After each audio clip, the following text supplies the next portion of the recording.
வணக்கம்ண்ணா. வணக்கம் அண்ணா, உங்கள் பேர் எந்த ஊருண்ணா உங்களுக்கு? வினோத் ராஜா, பத்மநாபன் நகராட்சி, ஷாரோடு. அண்ணா, இப்போ தமிழ்நாட்டில் நடக்கக்கூடிய இந்த அரசியல் நிகழ்வுகளை வந்து நீங்கள் கவனிச்சது உண்டுங்களாண்ணா தமிழ்நாட்டில்? கவனிச்சிட்டு தான் இருக்கு. இப்போ அடுத்து வரக்கூடிய 2026 சட்டமன்ற தேர்தலில் வந்து யார் சிஎம்மாக வருவாங்க? உங்களுடைய ஓட்டு யாருக்குன்னு சொல்லலாமாண்ணா? சிஎம்மா யாரு வருவாங்கன்னு தெரியாது. கண்டிப்பா சீமான் அண்ணா வந்தா நல்லா இருக்கும்னு நாங்க ஒப்பிடுறோம். என்னன்னா எல்லாத்துக்குமே நிக்கிறாரு, தனிச்சு நிக்கிறாரு. எந்த கூட்டணியுமே இல்லை, எந்த கூட்டணியும் வேண்டாம், நான் தனிச்சு நிற்பேன், நான் தோத்தாலும் ஜெயிச்சாலும் தனிச்சு தான் நிற்பேன், அந்த ஒரு முறையில் அவர் ஒத்தைக்கு நின்று போராடுறாரு. அது எங்களுக்கு எல்லாருக்குமே சந்தோஷம். அவருக்கு கண்டிப்பாக எங்கள் சப்போர்ட் ஃபுல்லாக சீமான் அண்ணனுக்கு தான். இப்போ உங்கள் தொகுதி வந்து பத்மநாபபுரம் தொகுதி, அதாவது அமைச்சர் மனோ தங்கராஜ் அவங்க, அது மாதிரி எம்பி வந்து விஜய் வசந்த் அவங்க, இவங்க செயல்பாடு வந்து உங்களுக்கு வந்து திருப்திகரமாக இருக்கானே? எங்களுக்கு ரொம்ப சந்தோஷமா இருக்கு. ரொம்ப சந்தோஷம்னா ஏகப்பட்ட உயிர்களை பலி எடுத்திருக்காங்க.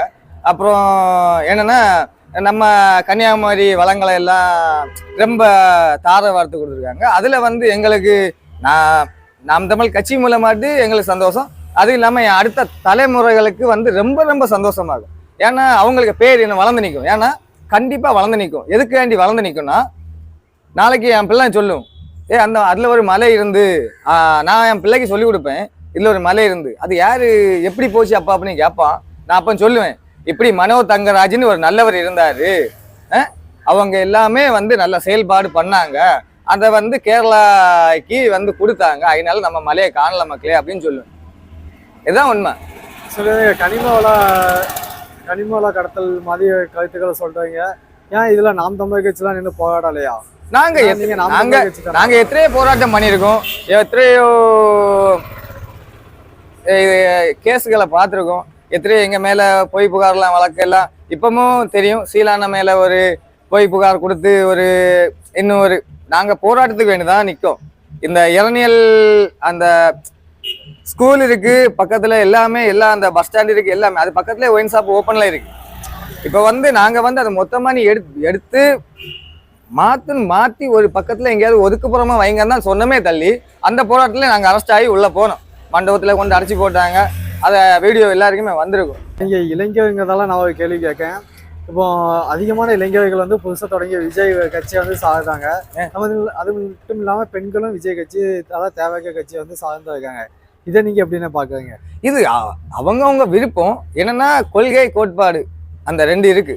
அதை முன்னெடுத்து நாங்களும் விஜய் வந்தால் நல்லா தான் இருக்கும். ஏன்னா ஏடிஎம்கே டிஎம்கே ரெண்டு ஆட்சியும் தான் வந்துட்டே இருக்கும். நாங்களும் எதிர்பார்த்துருந்தோம்.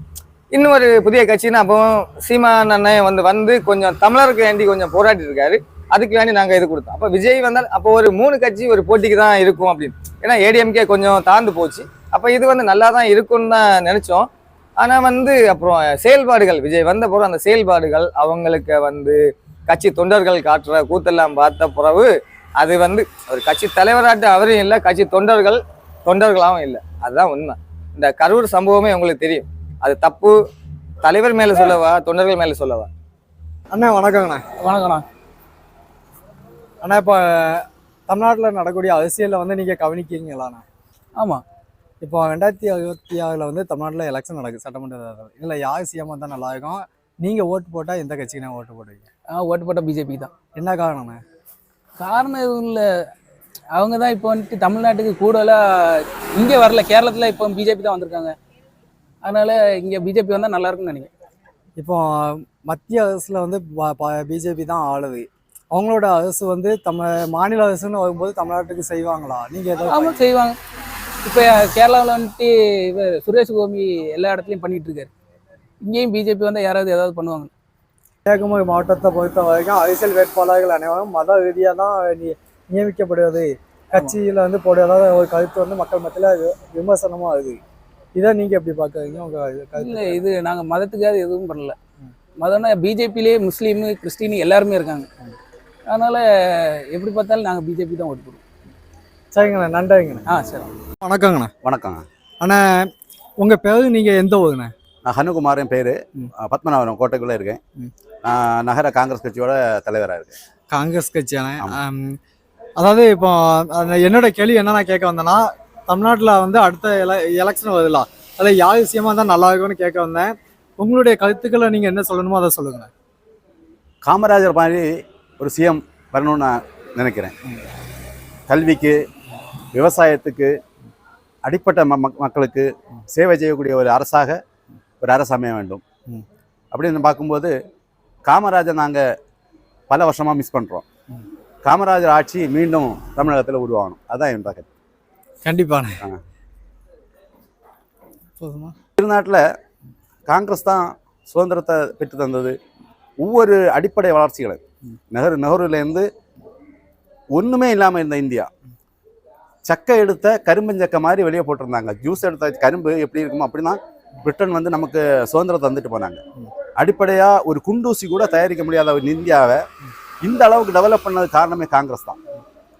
சில ஆளுகள் நினைப்பாங்க 2014 பிறகு தான் இந்தியாவுக்கு சுதந்திரம் கிடச்சுன்னு. இல்லை, இந்தியா டெவலப் ஆனது காரணமே பொதுத்துறை நிறுவனங்களை நிறைய அமைச்சது தான். அதே மாதிரி பொதுத்துறைக்கு முன்னுதாரணம் விளங்கின நம்ம காமராஜர் ஆட்சி, நேரு ஆட்சி, இந்திரா காந்தி ஆட்சி, அப்படி ஒரு ஆட்சி தமிழகத்தில் மீண்டும் உருவாகி தமிழகம் செழிக்க வேண்டும். அடிப்படை வசதி மக்களுக்கு கிடைக்க வேண்டும். கல்வியும் சுகாதாரமும் பிரைவேட்டைசேஷன்லேருந்து வெளியே கொண்டு வந்து கல்வியும் சுகாதாரமும் கவர்மெண்ட்டே நடக்கக்கூடிய ஒரு சூழ்நிலை உருவாகணும். அப்போ தான் நாடு டெவலப் ஆகும். கல்விக்கும் சுகாதாரத்துக்கும் மக்கள் பணத்தை அவ்வளோ அள்ளி எடுக்கிறாங்க. அவங்க வருமானத்தை அவ்வளோவுமே சுகாதாரத்துக்கும் கல்விக்கு தான் செலவழிச்சிட்டு இருக்காங்க. அதுலேருந்து விடுபடணும்னா கல்வியையும் சுகாதாரத்தையும் பிரைவேட்லேருந்து எடுத்து கவர்மெண்ட்டே அதை நடத்தணும். சுகாதாரத்துறை வந்து கவர்மெண்ட் சைடில் வந்து ரொம்ப வீக்காக இருக்குது. அதை டெவலப் பண்ணணும். அதே மாதிரி கல்வித்துறை வந்து இப்போ சின்னதாக டெவலப் ஆகிட்டு இருந்தாலும் இப்போ மக்கள் பிரைவேட் ஸ்கூலில் போகிறத விட கவர்மெண்ட் ஸ்கூலில் போகிறத விரும்புகிறாங்க. அதுக்கு சில திமுக அரசு வந்து சில திட்டங்களை சொல்லியிருக்காங்க. அதன் மூலமாக கவர்மெண்ட் பள்ளிக்கூடத்துக்கு குழந்தைகள் வர்றாங்க. இது வந்து எல்லாமே கவர்மெண்ட் சைடில் மட்டும்தான் அரசு சார்ந்த சுகாதாரத்துறையும் கல்வித்துறையும் இருக்கணும். அது பிரைவேட்லேருந்து ஒழிச்சா நாடு சுபிஷமாகும்னு நினைக்கிறேன். ஆனால் இன்னொரு கேள்வி என்னன்னா, இப்போ காங்கிரஸுடைய பார்லிமெண்ட் உறுப்பினர் தான் உங்களுடைய கன்னியாகுமரி மாவட்டம் விஜய் வசந்த் அவங்க பதவியில் இருக்காங்க. அதே கூட்டணி திமுக கூட்டணியில் தான் இந்த பத்மநாபபுரம் தொகுதியில் வந்து அண்ணன் மனோஜ் தங்கராஜ் அவங்க அமைச்சராக இருக்காங்க. இவங்க செயல்பாடு வந்து மக்களுக்கு போதுமானதாக இருக்காங்க. ஒரு எதிர்கட்சி ஆட்சி பண்ணும்போது அங்கே ஒரு பாராளுமன்ற உறுப்பினர் இருக்குன்னா அவங்களுக்கு டெவலப்மெண்ட்டை கொண்டு வரதுக்கு ரொம்ப கஷ்டமாக இருக்குது. பல முறை ரயில்வே துறைக்கானாலும் சரி, இந்த ஹைவேஸுக்கானாலும் சரி, பல முறை அவர் எம்பி வந்து அமைச்சர்களை பார்த்தோம். நிதின் கட்கரி வந்து 5 தடவை பார்த்துருக்காரு. ஆனாலும் இந்த 4வே வந்து ரொம்ப இழுத்து தான் செயல்பட்டுருக்கு. இதே மாதிரி பல பஞ்சாயத்தில் நம்ம 4வேக்கு இடம் எடுத்தாங்கல்ல, கொஞ்சம் பஞ்சாயத்துக்கு பணம் அனுமதிச்சது வந்து 3 மடங்கு 4 மடங்கு கொடுத்துருக்காங்க. சில பஞ்சாயத்துக்கு ரொம்ப குறைஞ்ச அளவில் பணம் கொடுத்துருக்காங்க. அந்த இடத்துலலாம் போராட்டம் நடந்துட்டு மக்கள் இன்னும் பணம் கிடைக்கலன்னு போராடிட்டு இருக்காங்க. அதெல்லாம் ஒரு சுமூகமான சூழ்நிலையை கொண்டு வந்த பிறகு தான் இந்த 4வே வந்து கிளியர் ஆகும். 4வேக்கு முக்கியத்துவம் கொடுக்கணும். அதுக்கு பிறகு நம்ம சொன்ன கருத்துக்கள், நம்ம எம்பி எலெக்ஷனில் நம்ம சொன்ன காங்கிரஸ் சொன்னது, நான் காங்கிரஸ் ஆனாலும் சொன்னதை எப்படி எந்த முயற்சியிலாவது தீர்மானத்துக்கு கொண்டு வர வேண்டிய சூழ்நிலை எம்பிக்கு இருக்குது. அதுக்காக அவர் ஓடி ஓடி மந்திரிகளை பார்க்குறாங்களே தவிர, ஆனால் எதிர்கட்சியை மக்கள் ஓட்டு போடக்கூடாது, எதிர்கட்சிக்கு இனிமேல் மக்கள் ஓட்டு போடக்கூடாது எண்ணத்தில் இருக்கக்கூடிய மத்திய அரசு எதிர்கட்சி எம்பிக்களுக்கு கோரிக்கை வந்து அவங்க செவிக்கொள்ளவில்லை. அது மாதிரி மனோஜ் தங்கராஜ் அண்ணன் வந்து இங்கே எம்எல்ஏ ஆன பிறகு நிறைய டெவலப்மெண்ட் கொண்டு வந்திருக்கலாம். அவர் அமைச்சராக இருக்கார். ஆனால் அந்த ரப்பர் தொழிற்சாலை இதெல்லாம் சொன்னாங்க, அது ஒன்றும் வரல. அது மாதிரி எங்கள் ஊரில் தான் ஒரு கோட்டை பழங்கால 1744 உருவான ஒரு கல்கோட்டை, அது இடிஞ்சு கிடக்குது. அவர் 3 தடவை வந்து பார்த்தாரு. அந்த கல்கோட்டைக்கு எந்த திரும்ப கட்டுறதுக்கு என்ன நடவடிக்கை எடுக்கலை. பின்ன ஸ்கூலுக்கெல்லாம் அமைச்சர் மனோஜ் தங்கராஜ் பத்மநாபபுரம் தக்கலை ஹைஸ்கூலுக்கெல்லாம் நிறைய செய்திருக்காரு. ஸ்கூலை டெவலப் பண்ணதுக்கு நிறைய முயற்சி எடுக்காரு. அது மாதிரி தான் அந்த சாலை வசதியை அமைச்சர் வந்து ரொம்ப இம்பார்ட்டன்ட் கொடுத்து ஹைவேஸ் இப்போ வந்து நேஷனல் ஹைவே, இந்த ரோடு வந்து நேஷனல் ஹைவே NH 47 மாறியாச்சு. அது வந்து இப்போ ஸ்டேட் ஹைவேஸாக இருக்குது. அதுக்கு பணத்தை அரசிட்ட சொல்லி அவ்வளோ குண்டு குழியுமாக கிடக்கு. அதை டெவலப் பண்ணதுக்கு முயற்சி பண்ணணும். இந்த தருணத்தில் இந்த எலெக்ஷன் நெருங்கியாச்சு. இந்த தருணத்திலேயாவது அமைச்சர் இறங்கி மக்களை சந்தித்து வேலை பார்க்கணும்னு எனக்கு கோரிக்கை வைக்கிறேன். அக்கா வணக்கங்க. வணக்கம் அக்கா, உங்கள் பேர், நீங்கள் எந்த ஊருக்கா? என் பேர் குளோரி செல்வி பொன்மனை.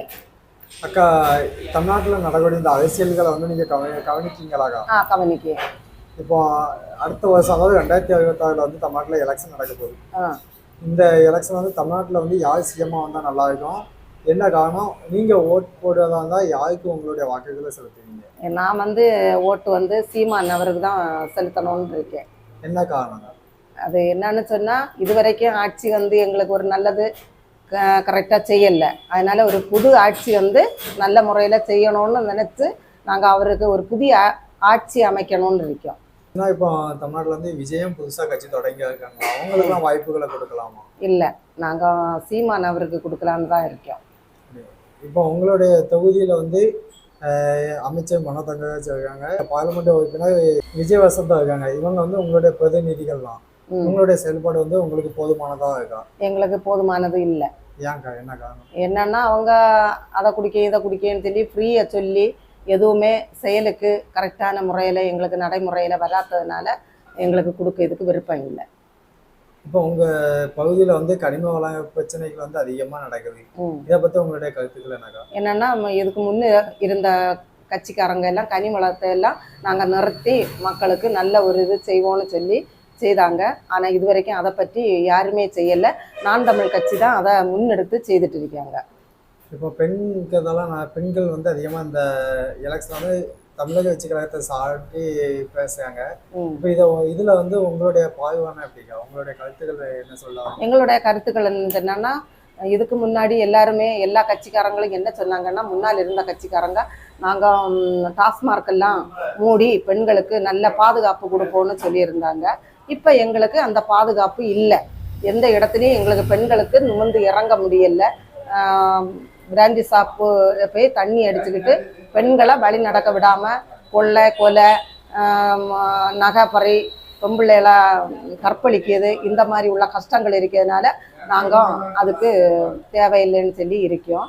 நான் தமிழ் கட்சிக்காரங்க வந்து இந்த டாஸ்மார்க்கை மூடியதுக்கு முயற்சி பண்ணதுனாலையும் கனி வளத்தை முயற்சி பண்ணதுனாலையும் முயற்சி பண்ணதுனால எங்களுக்கு அது பிடிச்சிருக்கு. நாம் தமிழர் கட்சியில வந்து பெண்களுக்கு வந்து வாய்ப்புகள் வழங்கப்படுதா? பெண்கள் பாதுகாக்கப்படுவாங்க? பெண்களுக்கு பாதுகாக்கப்படுது. எப்படின்னா, பிராண்டி ஷாப்பை ஒதுக்கி எங்களுக்கு பெண்களுக்கு பாதிப்பு இல்லாமல் பாதுகாப்பு தரணும்னு இருக்காங்க.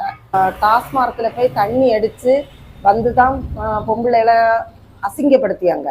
அதை தடை பண்ணதுக்கு இந்த நான் தமிழ் கட்சிக்காரங்க டாஸ்மார்க்கை ஒதுக்கி தர்றாங்க. இதனால பெண்ணுங்களுக்கு பாதுகாப்பு இருக்குது.